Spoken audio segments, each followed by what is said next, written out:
Pessoal, fazer uns cortes aqui numa entrevista excelente que o Eike Batista prestou no canal Inteligência Limitada, que eu recomendo muito que conheçam e escutem, que interessante. Sistemas novos, né? Por conta própria, Né? Você reparou? Né? De gente de classes humildes. Você tem filho mais novo, é o meu filho, né? Eles têm uma facilidade que a gente não tem. De chegar e entender e explicar, falando, não, é assim, tá. É isso. Uma outra cabeça. É isso. Obviamente que juros altos, aí eu tô do lado do presidente Lula, juros altos, cara, esses juros, meu santo Deus, a gente quebra. não, atrapalha, não sei que país, o nível industrial que a gente tem, né, tem um juros tão alto, cara, porque realmente as pessoas não querem abrir mais uma franquia, né? Você deixou o dinheiro no banco. Os meus projetos não param porque eles têm mais de 50% de margem, né? Mas eu sou provavelmente uma exceção aí nesse par. Com certeza. Tá certo? Porque o resto do Brasil, né, precisa de uma ajuda aí, né? Porque eu não acho, sinceramente, essa taxa de juros aí machuca muito. E sempre aqueles juros, né, é como se a gente fosse perpétuo escravo do sistema financeiro, né? Porque o financeiro não produz nada, né? Ele está ali ganhando aquela margem, sem fazer nada, e margens muito altas, né? Consignados da vida, o cara produz o quê? 1, 2%, né? Quase 2% por mês, né? Somado lá no ano dá 30% ao ano de juros. Isso é muito. Tem um negócio aí que. Aí de novo, né? São os lobbies do Brasil que têm suas forças. Mas eu sou uma peça da mesma maneira que eu fui uma peça manipulada pela justiça do jeito que fui. Eu vivo num país que, graças a Deus, passou por isso e sempre entendi que tinha que passar, sabe? Sabe aquele negócio que tem que ser exorcizado? Sim. Não tem jeito. Tinha que passar por isso. Só um comentário aqui. Ele, no decorrer da entrevista, vai comentar sobre o juiz que foi defenestrado, como ele falou, Marcelo Bretas, que usou o Eike Batista como um trampolim para se projetar visando o STF. Então, assim, são coisas absurdas, né? Como esse lobby que ele falou do pessoal, como ele chama de Faria Lama, né? Faria Limer, que o pessoal só vive explorando, né? Não produz nada. Tem aqueles gringos que vêm para o Rio de Janeiro, no caso onde eu resido, aqui para Ipanema, ficam uma semana na praia e saem com $1 milhão de lucro só de exploração aqui no Brasil. Então isso tem que ser revisto. Eu vou deixar correr agora a entrevista dele, mas vejam, essa é a parte final. Estou começando pelo final de 3 horas de entrevista. De todas que eu maratonei, essa foi a melhor. Eu recomendo muito o estudo para aprendermos com essa pessoa que fez tanto pelo nosso país, e inclusive chegou a ser preso em Bangu 9, onde ele comentou que vai criar uma fundação que quer ajudar nesse sentido, para que pelo menos tenha sal no arroz, que ele falou que não ter nada é como comer plástico. Então ele ficou 90 dias preso na primeira vez, e depois 36 horas, como ele falou, na segunda vez, por, né, digamos, interpretação, a hermenêutica jurídica, né, que abre essas brechas do juiz Marcelo Bretas. Vamos continuar assistindo. Como você vê, quase todo país do mundo passou por uma esquerda muito mais esquerda, né? Por exemplo, o Roosevelt, né? O Roosevelt chegou a cobrar 45% de imposto às empresas americanas. Foi a Segunda Guerra Mundial que fez ele chamar os empresários a entrar no esforço de guerra e ganhar a guerra, porque só eles sabiam fazer coisas. O DuPont, Henry Ford, Boeing, né? Não fosse eles, a Segunda Guerra, e eles fizeram os Estados Unidos a maior potência do mundo, porque eles sabiam fazer processos industriais em grande escala, né? E aí tem até uma história engraçada, foi a linha de montagem do Henry Ford que fez que os Estados Unidos, a nível naval, não tinha muitos navios. Ele contratou um cara chamado, esqueci o Washington, um executivo industrial que visitando a fábrica da Ford, ele criou uma linha de montagem de navios de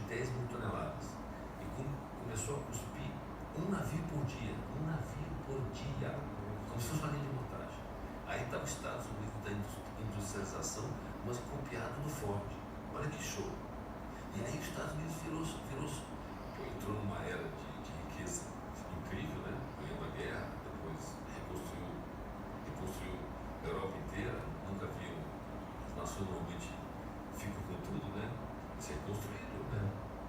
E, enfim, aí houve o prestígio ao capitalismo. Porque o capitalismo, quando o Roosevelt interviu, está sendo um capitalismo selvagem. Que volta e meia, se você deixa ele muito solto, ele volta a ser selvagem, né? E se você me perguntar o capitalismo americano dos últimos 10, 15 anos é selvagem.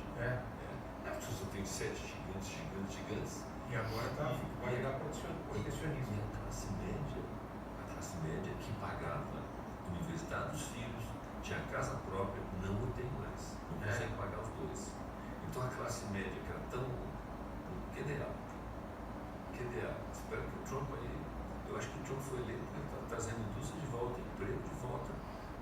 Exatamente essa classe que ficou para trás, porque multinacional, vou para o Paquistão fabricar... mais barato. Mais barato, vou para o México. Né? Uma das razões que pouca gente sabe, ele botou aquele imposto de 25% em cima do México, ameaçou, porque a John Deere, gigante fabricante de trator, estava transferindo uma fábrica para o México. Agora os caras falam, aí não vai valer a pena, né? Ele pode até botar o imposto, mas eles vão ficar com medo. A qualquer momento. Não saiam mais. Entendi. O recado foi dado. É muito fácil, né? Esse produto mais barato, no Vietnã, você sabe que é assim. Claro. Então, enfim, então política, conte comigo em outras áreas. Que obrigado demais pelo papo. Obrigado a você. Não temos... Pessoal, uma pequena intervenção, a conversa continua, agora vai ter o fechamento com as perguntas, mas eu como professor, cabe aqui a valorização do conhecimento de história. Então, por exemplo, lá na queda da Bolsa de 1929, como que os Estados Unidos reagiram, como que eles fizeram para fazer o crescimento e sustentar a população nessa fase dessa crise aguda. Recomendo muito leituras nessa época. E, por exemplo, o Ike Batista citou Franklin Delano Roosevelt, que foi um grande estadista norte-americano. Ele, no final de 1945, né, tem uma foto dele, né, com o Churchill e com o presidente da Rússia, o Stalin, né, que foi uma pessoa que matou milhões de pessoas, mandava de trem, né, para o Polo Norte, né, lá para morrerem de frio e fome. Então, assim, milhões de pessoas sofreram. Mas o Roosevelt, ele fez muito, pra vocês verem ele como empresário falando, né? Chamou os empresários para pagarem 45% de imposto para recuperar os Estados Unidos após a entrada na guerra, que os Estados Unidos sempre entrou de forma tardia, tanto na Primeira Guerra, vocês vejam, começou em 1914, os Estados Unidos foram entrar em 17, né? E o primeiro batalhão chegou na Europa e nem lutou, né? Pegou gripe e morreu de gripe. Mas o que eu estou ressaltando é o seguinte: na Segunda Guerra Mundial, os Estados Unidos só entraram depois do ataque de Pearl Harbor, que eu recomendo assistir um filme, que num domingo, 7 de dezembro de 1941, 7h30 da manhã, nesse filme mostra muitas pessoas que acordaram mais cedo fazendo a barba, né, os soldados americanos, né, as pessoas com o varal com roupas e os navios que chegaram próximos a Pearl Harbor, para quem não sabe onde fica, né, lá no Havaí. Eles atravessaram 6.000 quilômetros do Japão, esses navios japoneses, com tudo apagado para não serem detectados pelos radares, fazendo o mínimo possível de barulho, e conseguiram decolar os aviões para fazerem esse ataque surpresa, que serviu muito para a história. Nunca mais se deixar um navio do ladinho do outro, porque os ataques dos japoneses incendiaram vários navios americanos que quase não tiveram como reagir. Tem uma cena histórica do torpedo, né, que Fulton, né, como se quiser a pronúncia, criou o torpedo, e ele tem um torpedo viajando, onde ocorre uma explosão e 2 soldados que estavam fazendo manutenção são lançados. É uma cena icônica do filme, né, que está nos trailers. Então, eu recomendo muito a vocês, assim, quem diz para mim, por exemplo, mas o livro não é da minha época, tente ler para você ver como vale a pena. Os livros são melhores do que os filmes, embora existam filmes com uma conotação mais romântica, né, como o Pearl Harbor, que eu assisti na época com 2 DVDs, que eu recomendo mesmo sendo romântico pra caramba o filme, mas vale a pena. Mas quem não quiser, assista documentários vale muito a pena conhecer a história, saber os fundamentos e, como o próprio Eike Batista falou, a separação dele da política com a economia, como empresário. Vou soltar agora o final do vídeo, vejam que final excelente e que elogio para o apresentador. Uma dúvida que você é uma das figuras mais icônicas da história do Brasil, para bem ou para mal. Tem gente que vai te odiar, tem gente que vai te adorar, como a gente falou aqui, assim como Elon Musk e outras figuras. Mas você não está livre, não, porque eu sempre faço 3 perguntas no final e contigo não vai ser diferente. Mas obrigado demais por colocar a tua história de uma forma tão aberta aqui nessa mesa. E eu acho que quem assistir esse programa vai entender melhor a tua trajetória. Obrigado demais. A primeira pergunta é a seguinte. Não sei se você já respondeu, mas qual foi o pior momento da tua vida ou da tua carreira?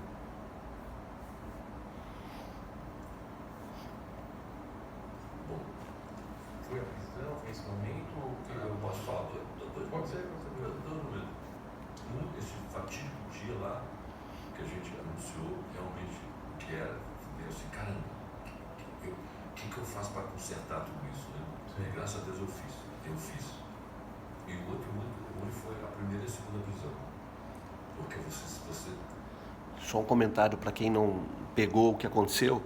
Ele estava com a produção de petróleo, com uma previsão de 10 mil barris de petróleo por dia, e o resultado que os geólogos erraram e ocultaram dele era de apenas 2 mil barris por dia.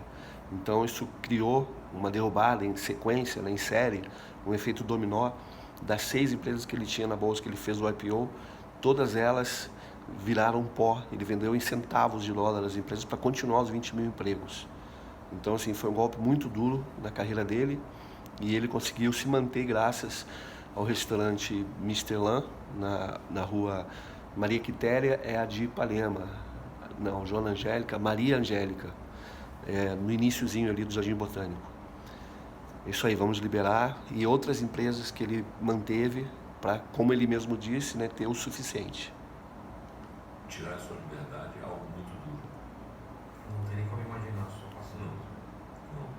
A segunda pergunta é o seguinte, eu não sei se te avisaram aí, mas a gente vai morrer um dia, você está sabendo disso? Não. Desculpa eu te avisar isso. Depois que eu te falei, olha, leio o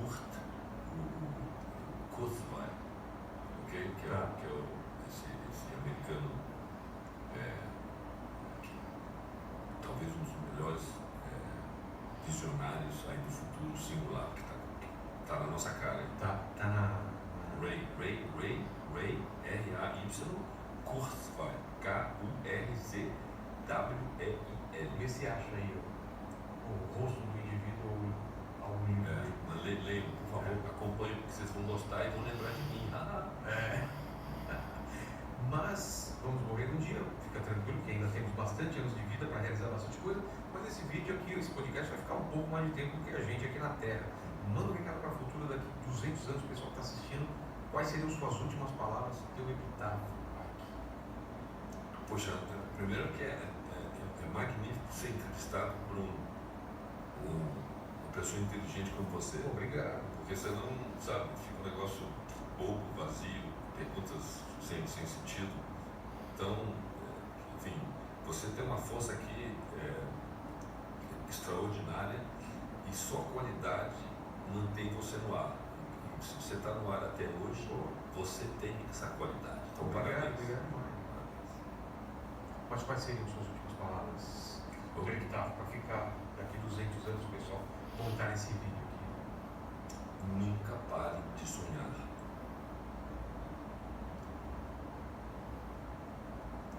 É isso? É isso. Nunca pare de sonhar. Sim. E a terceira pergunta é, qual é a tua dúvida atual? O que você se pega pensando antes de dormir, no banho, no sofá? Essa é a minha dúvida.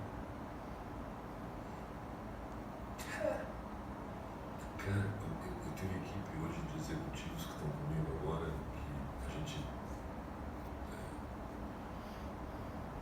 sabe e enfrenta qualquer desafio, então não estamos preparados para qualquer coisa.